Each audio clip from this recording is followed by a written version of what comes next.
Hello, everybody, and welcome back to another episode of Comics Della Morte, episode 114, Gremlins with Mike Uhlir, a great guest that I enjoy having on the show all the time. And if you haven't, go back, watch the episodes where he's promoting his comic, Starfell. And it's just such a great comic, dedicated to like that old 1950s, 60s, with the creature features, with like space and so much stuff. The colors are amazing. The characters are great. Thank So you. I'm gonna let him, promote a little bit more of what he's going on before we get into a horror movie classic and a Christmas classic to my forte. So, all right. Yeah, so I'm the writer and creator of the comic book series Starfell. If you want to know more about it, you can go to starfellstudios.com. We have our social media links up there. I'm getting a lot of echo and feedback. You? I don't hear nothing. Okay. So we're working on our book now. Mm-hmm. We're about halfway through it, and it should come out about February. Awesome. Pretty soon. Yeah. So if you're a fan of kind of old stories, that's kind of book for you. Yeah. Is it a lot better now, the feedback? No, it's still there. I'll work around it. Gotcha. But yeah, so that's pretty awesome.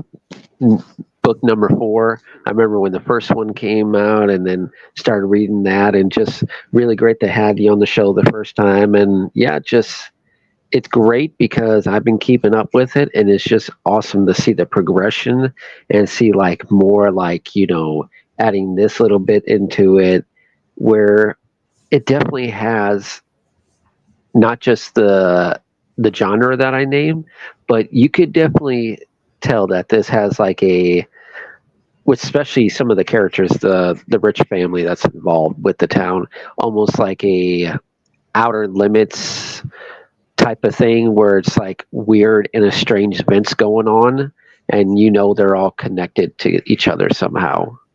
Yeah. That's one of the best things to write for the villains. I took inspiration from the Texas Chainsaw Massacre. Oh yeah, for sure. So kind of a fun dynamic to write. This book is going to be a lot more questions and answers. There's a lot more monsters in it. The first book, there's like legit action. The first issues kind of a slow burn. Trying to get to know the characters and everything. I had fun writing the family one, but in this book you kind of get to know a little bit more about their personalities and some backstory in it. So, for sure. It's my favorite so far. So, I hope other people like it. Oh yeah, I mean, it's one of those things once you start getting into the whole like monsters and all that stuff, that's where it becomes really fun because you get to play around with things that you don't have to like really set a box around. It's like, okay, this is like humans. I can't go too far up beyond the limits, but with monsters, I could just create a bunch of like backstory or create designs on how messed up and deformed they looked. That's where our inner kid comes out, especially when we're doing this as comic creators. Yeah, it's the best part about it. It's just that character design and creation. That's probably like one of the most fun aspects of writing a comic book. If you're doing fortunately, the first 3 books, we had to kind of keep the story secret. You don't want to give too much away, so you don't kind of had to work with a box, and you're really limited on. So this issue, it's not like that because we answer a lot of questions. A lot of fun and start really bringing all these little creatures and monsters in there. but yeah, it's lecture. I went to one of the local elementary school, middle school, high schools. You know, had a lot of fun teaching the kids about character design and how to create monsters. So it is fun getting to share that aspect. You know, Very cool. Very enjoyable. Well, you know, talking about monsters and creatures, let's break into it. Gremlins, a classic, not just like 80s classic, but Christmas movie classic. Because the fact is, yes, he got Gizmo, the Magwai, at his birth. Yeah, thank you. At his birthday, but they started wreaking havoc on Christmas Eve, when they become that whole gremlin thing that dates back to World War II, where people claim that gremlins was messing with like aircraft and causing wreckage. Yeah. In the in the Twilight Zone episode. Mm-hmm. So yes, exactly. That's supposed to be a gremlin. Just very different from the gremlins in this. Oh yeah, most definitely. There's like a history. It's really cool. I think even Mogwai is Chinese or Mandarin, but for yeah. And just with the movie, looking at like other special features and stuff behind it, I think, if I'm not mistaken, the town where the movie was shot was the same town with Back to the Future. Yes, if I'm not mistaken. Yeah. So yeah, just a little montage and them talking about it's like, them creating fake snow and then having to give it that texture and make the whole town look like that. That's a lot of work, especially during that time, Yeah. I don't even know what they were using to create snow back then. Yeah. And it's not like one of those things where it's like fake snow where, you have like just like pillow casing. No, you could tell it was like almost like because it was powdery and stuff like that. Yeah. It was. But yeah, you can definitely tell back to your set, and it's. You kind of have fun fan fiction with it. I think it's in the same universe. Exactly. Yeah. Exactly. Imagine Gremlins get a hold of the DeLorean and go through time. Yeah, I mean that whole set is, or for the introductionary shot where Billy's right now. That's it's a Back to the Future set on that. I guess the Universal lot. Yeah. Which is weird. Gremlins a Warner Brothers movie. I think so, but they had an animation movie coming out soon that I think Disney got a hold of the rights. I'm not sure. The animation one's on HBO Max now. So, is it? Okay. So Warner Brothers still has it. Gotcha. So yeah, just with the character design, with not with the evil gremlins, but with Gizmo themselves, it became such a character, like where this character became bigger than a teddy bear, where everybody wanted to have their own Gizmo as a stuffed animal. I saw Gremlins in the theater in 1984, so I was about to be 5 years old. But yeah, I had a Gizmo. The movie for a little kid is really, it's terrifying. It's terrifying. I was scared. That's why it's a horror movie. Because but yeah, Gizmo in there, and as a child, you had those safe spots. You had those safe spots came on the screen. So you could stay in the movie. You could stay, in the movie, totally terrified. Yeah, exactly. It definitely gave, what the 80s was doing, where it's like, okay, we got to find ways to bring little kids into the mix of horror movies, and that's why the 80s did such a great job with Gremlins, with the Monster Squad, all these different like movies where kids were basically taking on a monster.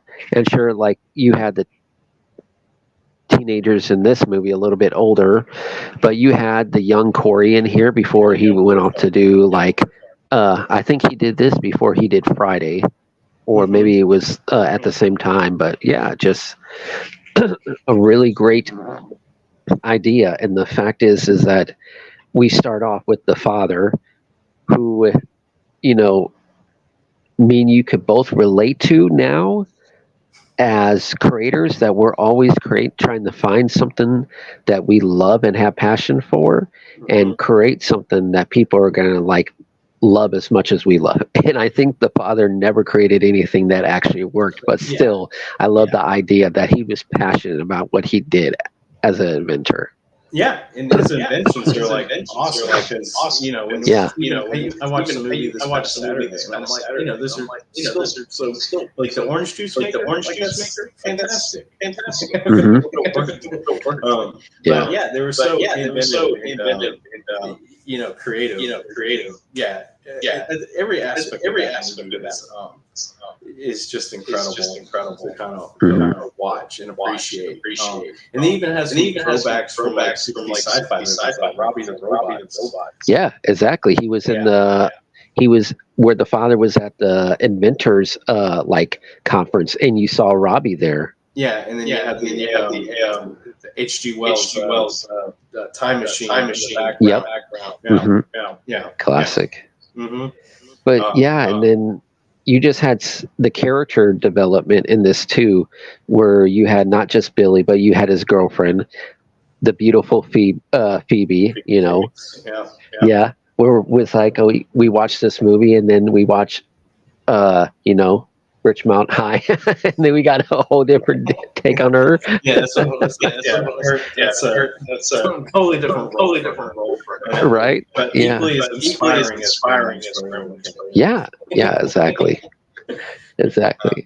But yeah, it was a great cast. Judge Reinhold. Oh yeah.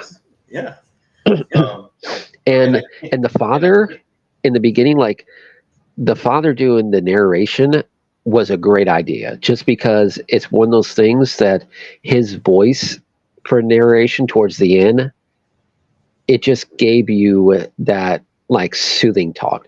And I can't remember, it was a while back, but I believe it was McDonald's where you were able to get, because we had it, where McDonald's had like a Gremlins vinyl record that you could listen to. Oh yeah, they definitely did. Alf had one as well as Burger King.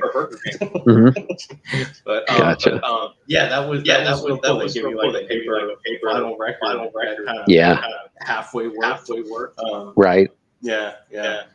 I remember having that. I get my own Gizmo doll. You know, it's just so great pop culture. Oh yeah, especially now with pop vinyls and stuff like that, you could easily get those.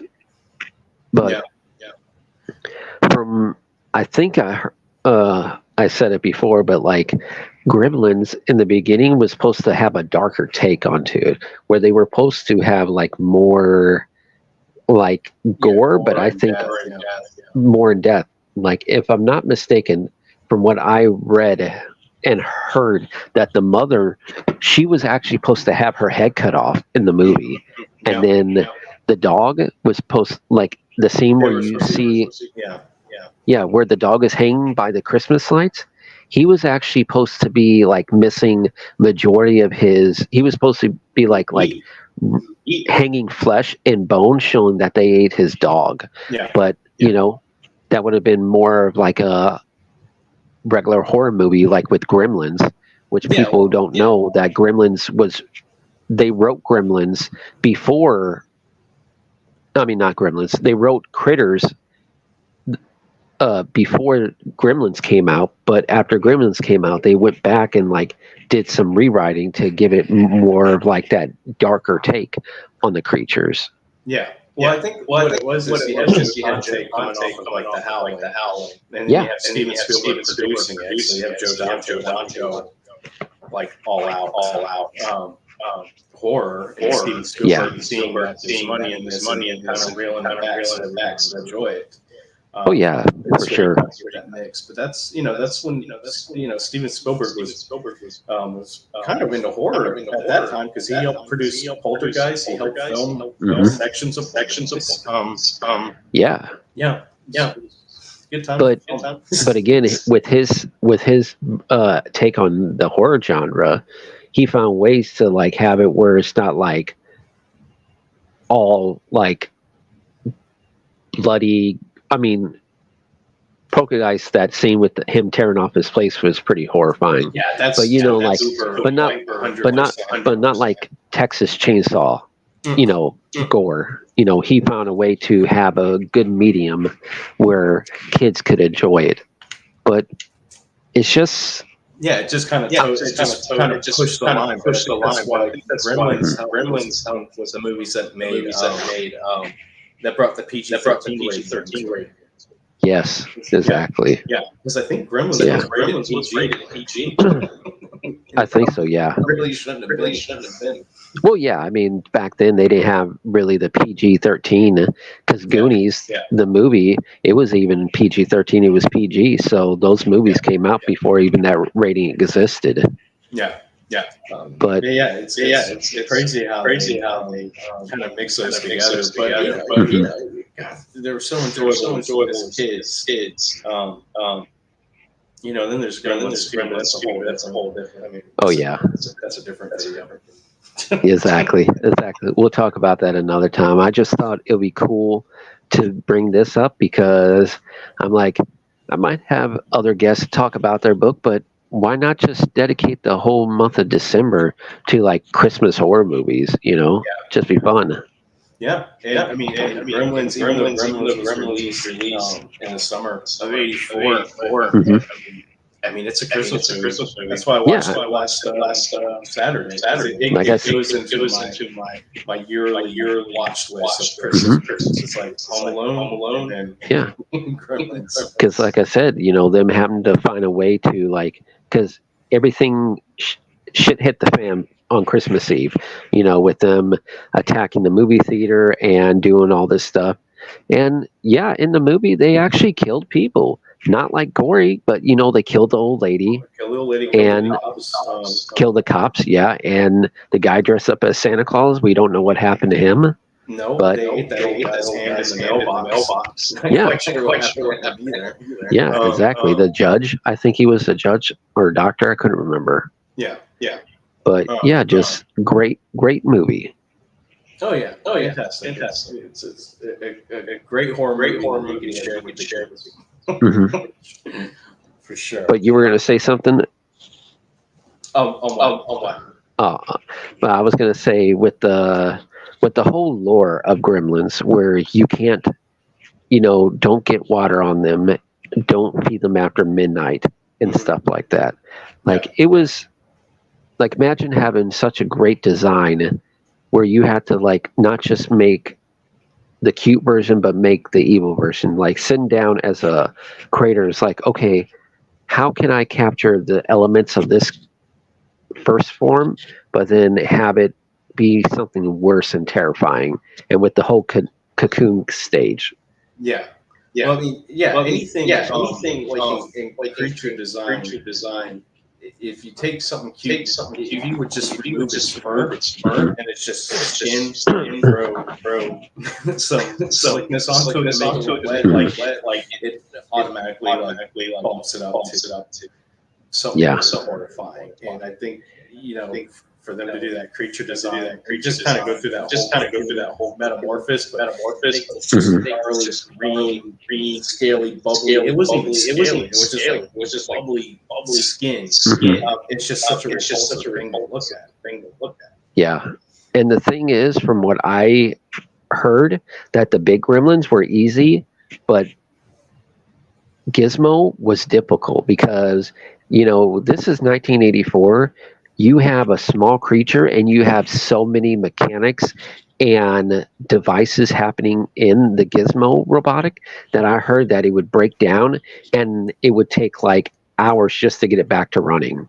So I could imagine how difficult it is just trying to shoot a scene, and this little thing just takes up so much time. Yeah. And I think Gremlins too, not to bring that one up again, when they were doing Gizmo at that time, they actually scaled the animatronic up. Yeah. And made the set look smaller, but it was just easier to work with having a big animatronic. Exactly. Yeah. But his character design. I mean, he's the cutest. He's the thing on the planet. Still is. I watch it as a 44-year-old man. That thing is adorable.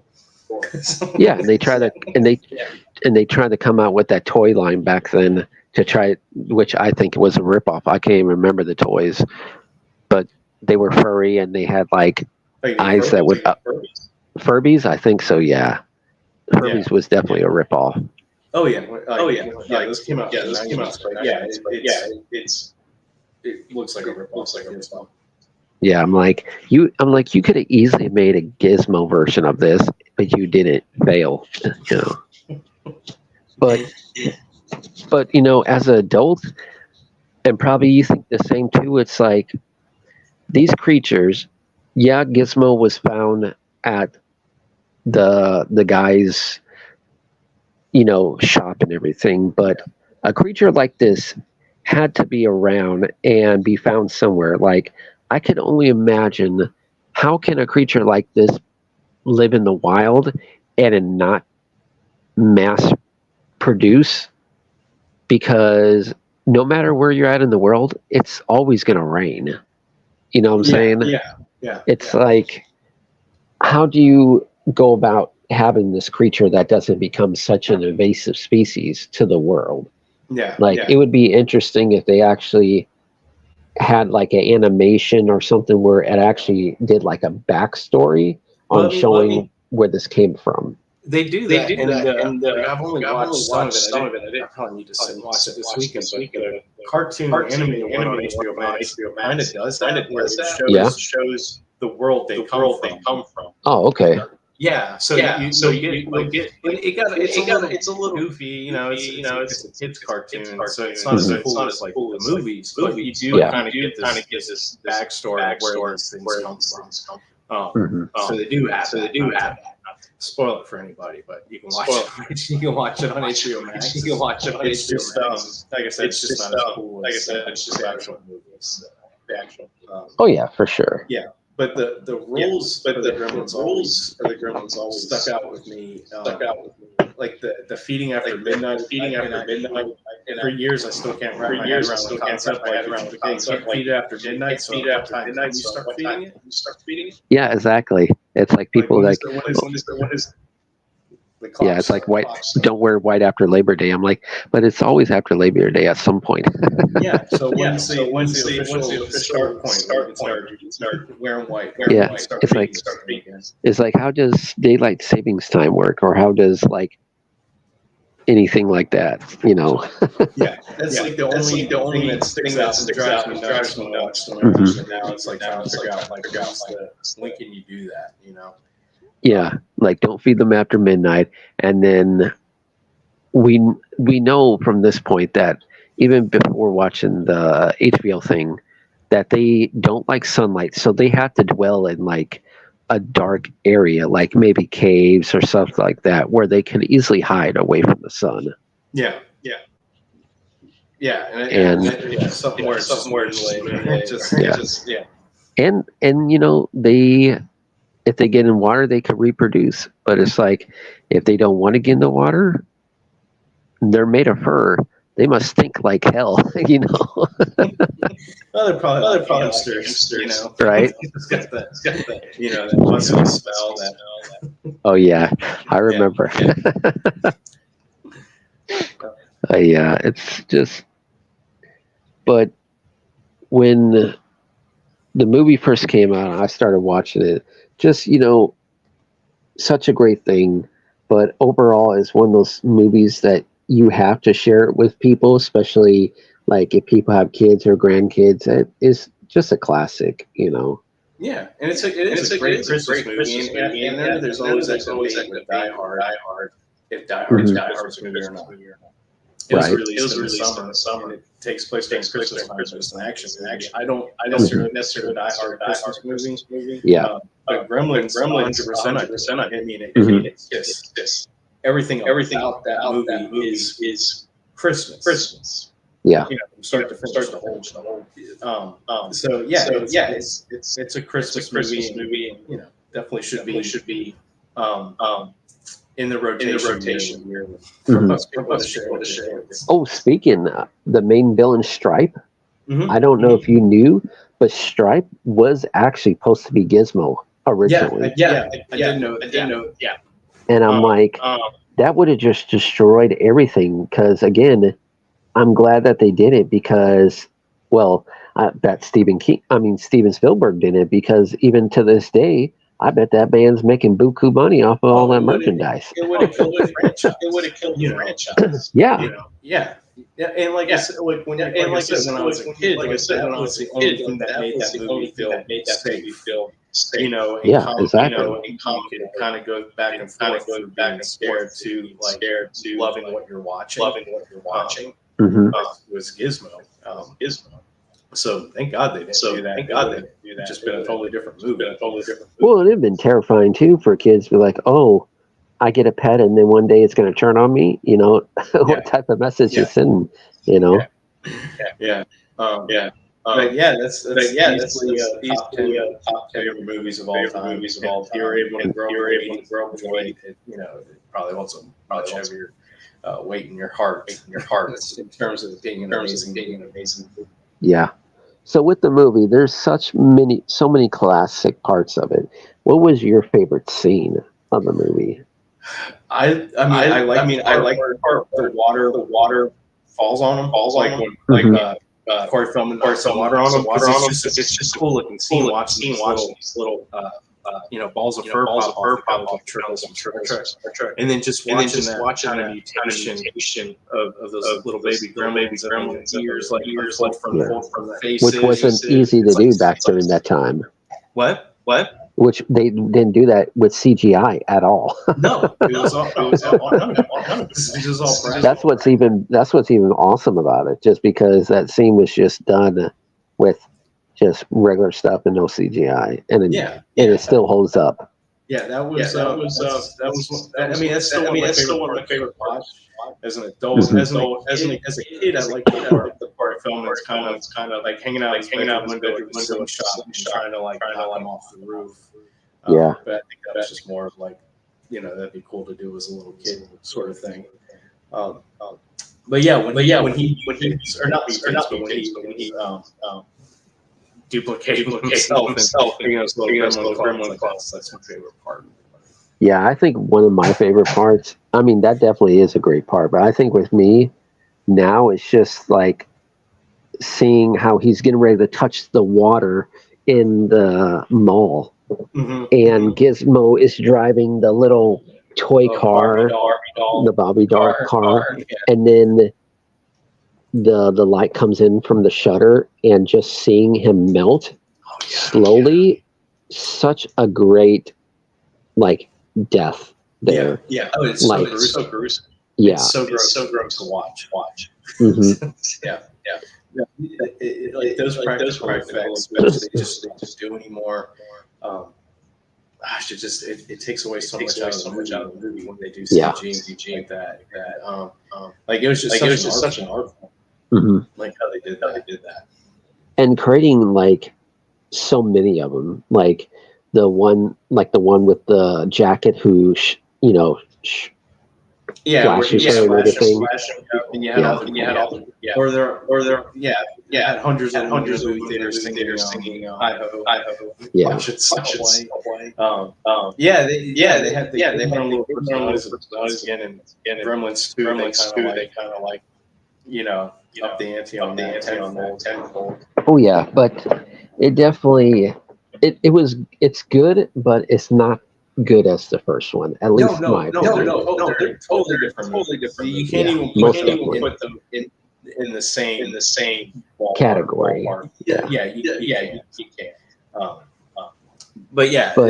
It's how they that scene with their own kind of you can see hundreds of how Yeah.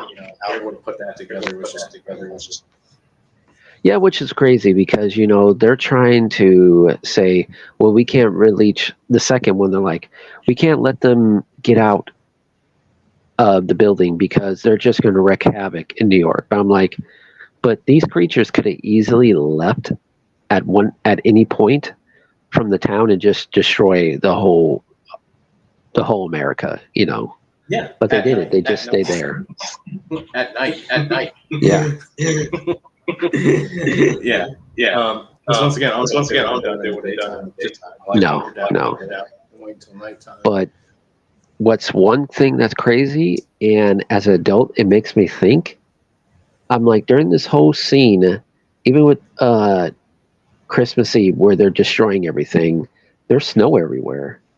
Why aren't they making more? Like, literally, they're walking on something that's wet. That's true. I never thought about that. It's like, does it have to be directly water? Yeah, that raises all kinds of questions about humidity levels. Yeah. What I mean, what if there's does ice not have the same effect as well? It's just crazy to think. Yeah, that's a loophole. Yeah, that's a loophole. Yeah. Yeah, that's wild. I never thought about with the snow melting. Yeah, because clearly they're walking on the snow and with the whole street scene. Yeah. But, and what if the ground? The streets in a lot of those scenes. A lot of those clearly see that's wet. But as a kid, but as a kid and as an adult, I'm still happy that the old lady got justice because she was rude and mean. Yeah, she was an asshole. Yeah. She was like a waitress. One of my favorite shows called Alice. Totally different character. She's a rotten old lady. And her death scene pretty awesome. It's pretty spectacular with her motorized stair scooter. I don't know what you call that. Yeah. Which those are amazing. I've never seen them in real life, but I'm like, I've seen them in so many movies. Yeah. That Jonathan Banks as well from Breaking Bad. He's one of the police officers. Not just that, but a classic character actor who has been in so many movies, like not just like kids movies, like The Explorers. The Explorers is a great sci-fi movie. People need to watch that. Mm-hmm. But Dick Miller's a classic. Yeah, he's always he's the old man. 60 sci-fi movie. Yeah, he was in. That's what he was known to be. Yeah, I mean, him and Chopping Mall, classic right there. But the cast of a lot of great actors. Some of them went up to do some amazing stuff afterwards. So some others, didn't really like further their career past it, but just such a great lineup, and everybody got a moment to shine. And what's crazy is that if you remember where the teacher, he dies in the school lab. Mm-hmm. Do you remember the movie that's playing on the background, where it's like an animation movie where it's like talking about blood and stuff like that? Well, there's one where they're showing like a reproductive, not reproductive, but like the anatomy of a rabbit beating. Yeah. Yeah, mm-hmm. Is that the one you're talking about? Yeah. I've actually seen that actual movie in high school, where the teacher was showing it in our advanced biology class. My brother said that to me when we saw that movie. He's like, I was in elementary school, but he told me he saw that movie in school, and I'd never seen it. And I didn't really believe it, but I guess it's true. Yeah. But it was a fascinating movie. But I'm just like looking at this, I'm like, trying to pay attention to what it says, but I'm like, oh, I remember that scene. It was in Gremlins, you know. Yeah. But not just the character designs, but the theme song, dun dun dun dun dun. You know, just a great beat of a song. Yeah. And I can imagine them like, okay, we need to make something that streams 80s, but something that that kids want to blast listening to on their cassette tapes and stuff, you know. Yeah. Well, the composer on that movie, I can't remember his name. He's the same composer for The Birds. He did Rambo. Mm-hmm. He did Rambo. He did all these iconic 80s. Why his name is like not sticking in my head right now. Yeah, the score for Gremlins. I mean, even to the cute little song. Like the song gets about the same song. Yeah. Yeah, I can't remember. Like, if I'm not mistaken, wasn't Howie Mandel the one who did the voice for Gizmo? Yeah, he's the voice of. He is the voice of Gizmo. Because it's the same voice. Yeah, it's the same voice if you ever see Bobby's World. That was a cartoon on Fox. Bobby's World was a classic. I used to watch that all the time. Yeah, it's basically. I mean, we're not basically the same voice. Yeah, I mean, we're not that far away from age. From being the same age, so we definitely watched the same crap. Well, it wasn't crap; it's amazing, you know. Oh yeah, Bobby's World. Bobby's World was awesome. Yeah. Well, you had a lot of actors that was doing animation. You had Bobby's World with Howie. Then you had Louis Anderson. John Candy doing. Had one. Yeah, Louis Anderson. Then you had John Candy doing Camp Candy. So yeah, a lot of actors were like. Roseanne had her cartoon. Mm-hmm. Yeah, weird time. Yeah, exactly. But they don't make them like they do nowadays. No, they don't. Still to this day, every Saturday morning when I wake up, I sit on the couch and just on my phone. But I put on cartoons from the 80s for like that first hour of the day. Yeah, like here on YouTube, they have a channel just dedicated to the classic 80s Ghostbusters series. And I'm like, oh, I need to watch this. Yeah, and they got it from like episode 1 to like whatever end. So Hasbro on their YouTube page, they stream 24 hours a day every episode of Transformers and GI. Classic. Yeah, it's amazing. Yeah, but it definitely, as adult, you know, you can notice back in the day, unlike the 90s, they were just focusing on getting cartoons out and trying to sell toys, because there were times I'm like, oh my gosh, that character had a different voice coming out of its mouth, and that person was a different skin color or wearing a different color suit in this scene. Yeah.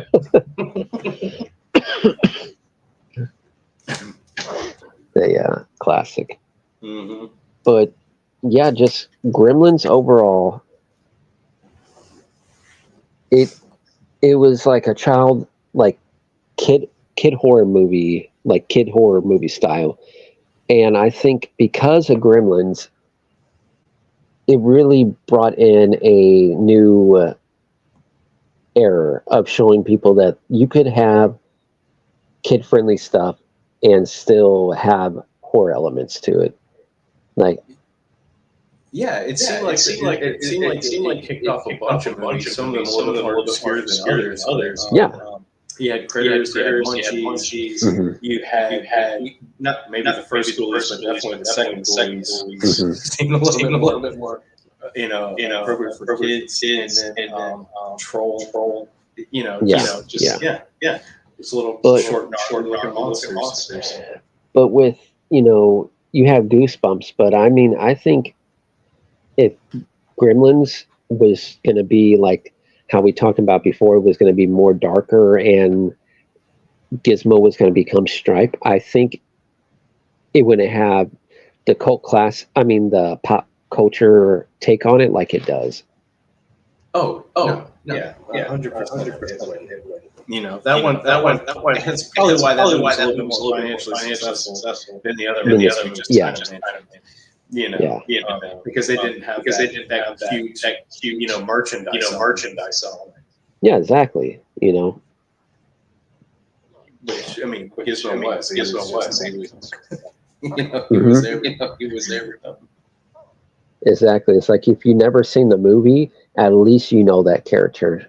Oh yeah, there's today Gizmo. Yeah, because I mean they've been in like, because they were like in the Lego movie. Then they had like Lego Dimensions, the video game where you're able to build the characters. So yeah, really became such a pop icon culture. Yeah, and they did. Yeah, they did a job with his design. I think even the color scheme was based off of Spielberg's like Cocker Spaniel at the time. So, yeah, it's just incredible character. But yeah, like how we were talking about with the character design, it went from like a cute little furry thing to like a scaly lizard skin almost. Yeah, And it was, and it's not like it was a generic monster. It was a generic monster. The Gremlin character design is well done and exaggerated features where it just becomes iconic when you look at it. They could have made fancy reptile monster, but that's kind of not what it was. Just those exaggerated features, those exaggerated features, and very long, kind of like how they did its arms and legs, arms, feet, where it's in legs, arms that almost look like the dragon, arms that almost look like the dragon. Yeah, but the first Gremlins movie, they had different characters besides Stripe and Gizmo, but at least with the second movie, they had Gremlins that looked so different that they did just a great job with that. But that's what I think I really love, is just trying this as an artistic perspective, like look at each different Gremlin close up and see like the different features that they did, and just be amazed on the time they took to do this, because it's not easy. You're making a giant robotic creature and trying to make them look different than the other one. Either it be like some of them had like more of a brown color to it, while others had more of a greener color to it. So there's ones that kind of have a lime green tinge to it. So just even them changing the teeth. Yeah, like they did with the second one. They had their different teeth. But even this one, you can tell they did different designs, a little bit more subtle. The second one. But there was varying degrees of height between them. They kind of had their own personality. It's incredible to think about. Someone helped the design. It took teams of people to make those things.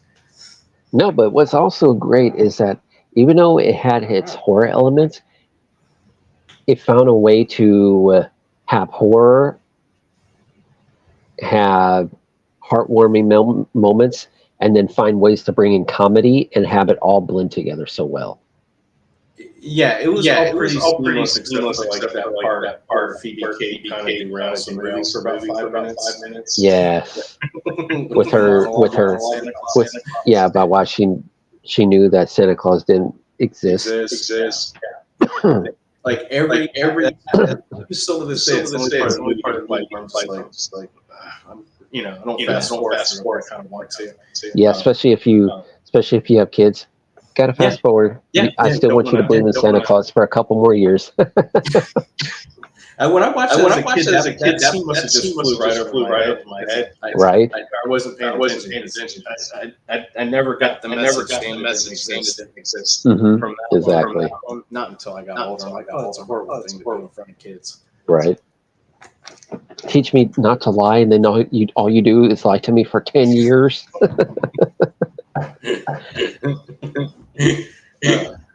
Yeah. But and what's also funny is that the whole like movie area where they're eating popcorn, they're acting crazy. But it's funny because these things, they don't care if they're willing to kill each other. They do it for fun, It's utter between them. Mm-hmm. Like one actually, like in the bar, one actually shot the other one with a gun. I'll start laughing. I don't think there's any camaraderie amongst them. So I don't know how society would work with them. Right. But with the movie though, we knew that it was WP. So I wonder how much money WB by saying, "Hey, can we have a Walt Disney product in our movie?" You know, because they showed quite a bit of from the Snow White and the Seven Dwarfs movie, and then have the song and everything in there. Yeah, they did. I don't know how that whole I don't know how that licensing with Disney and stuff, why they did that. Because once again, not to bring in Gremlins 2, but I think they had Gremlins 2, but I think they had with that one. I mean, I was yeah. Snow White. Like I watched another movie just recently. I own the DVD, but I haven't watched it in forever. But I'm like, Steven Spielberg, besides like movies, he had a lot of work on like animation too. Like not even with like Animaniacs, the TV show, and Tiny Toons. But I have American Tail, both movies, classic. Right. He did American Tail.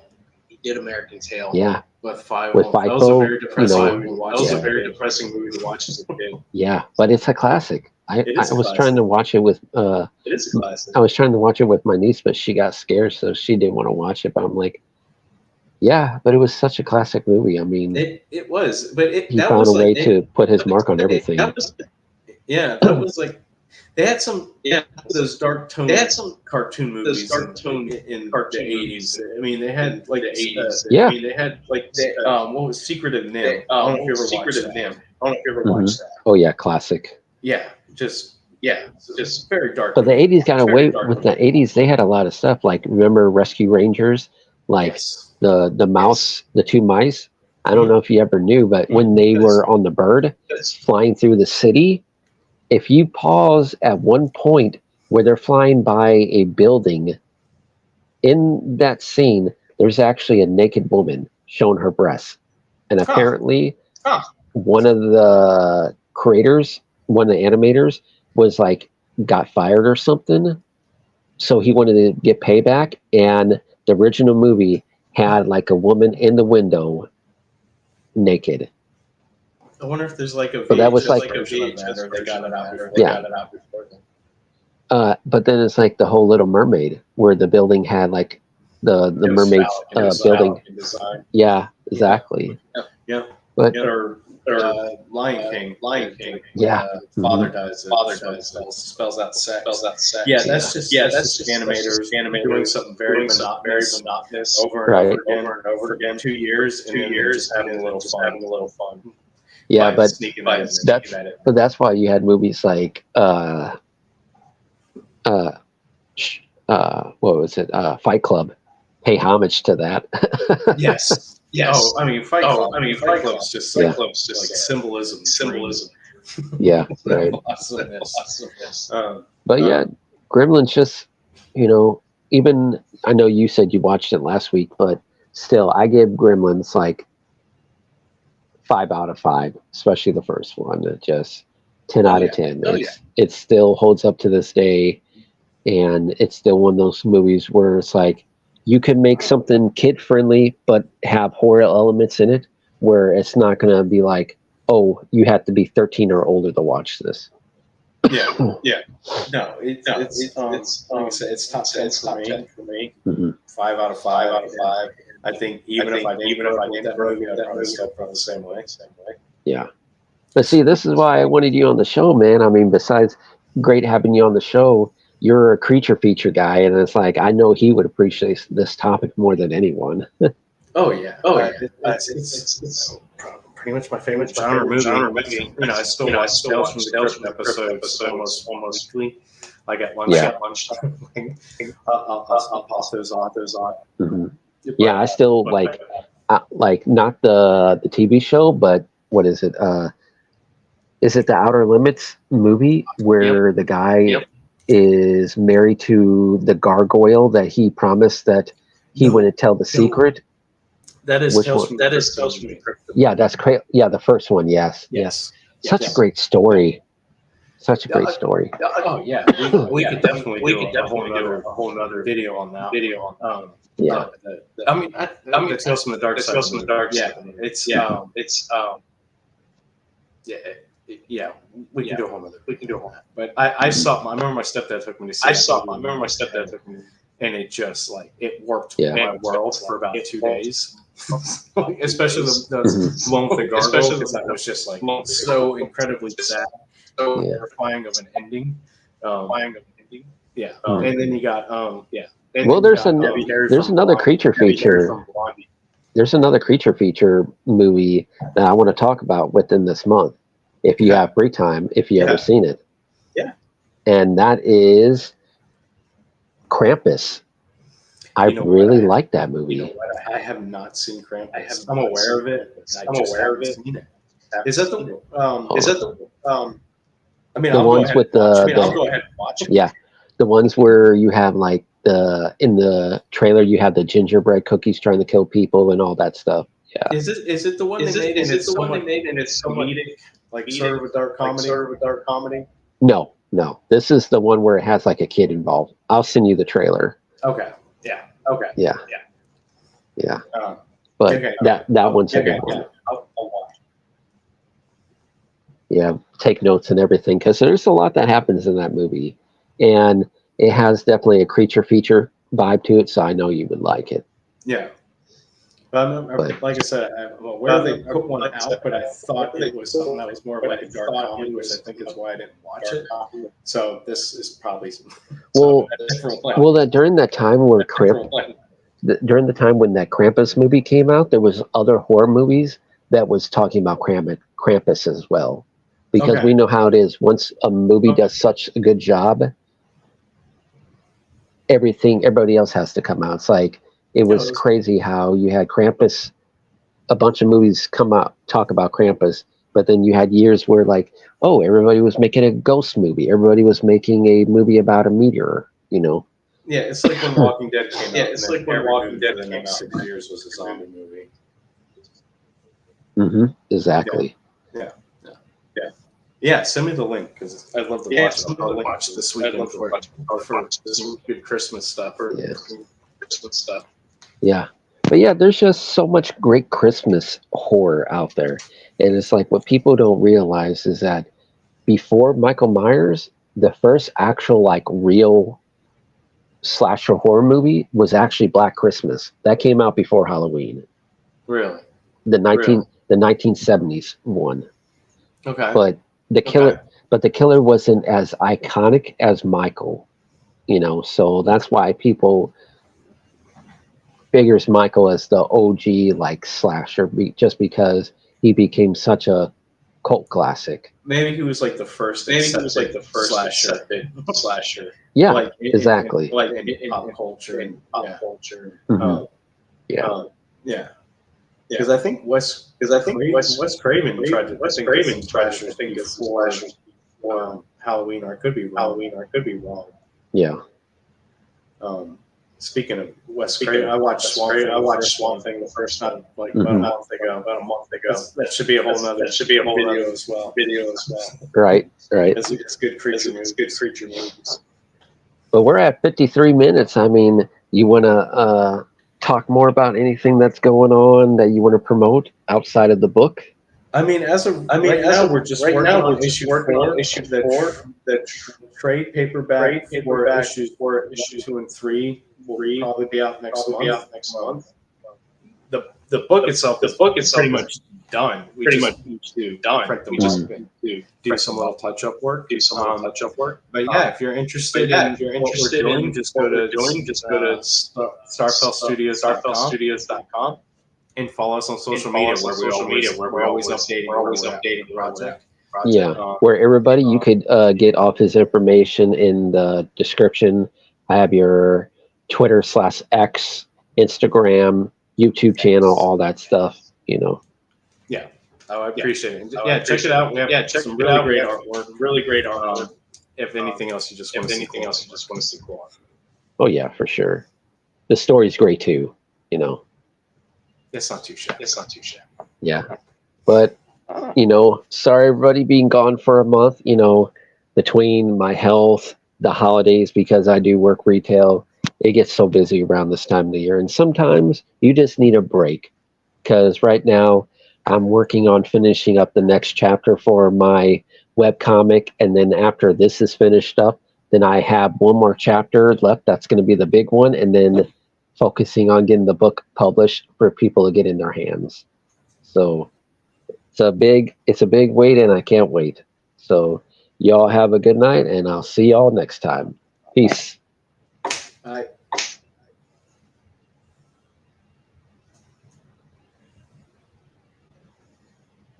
Come on, Joe.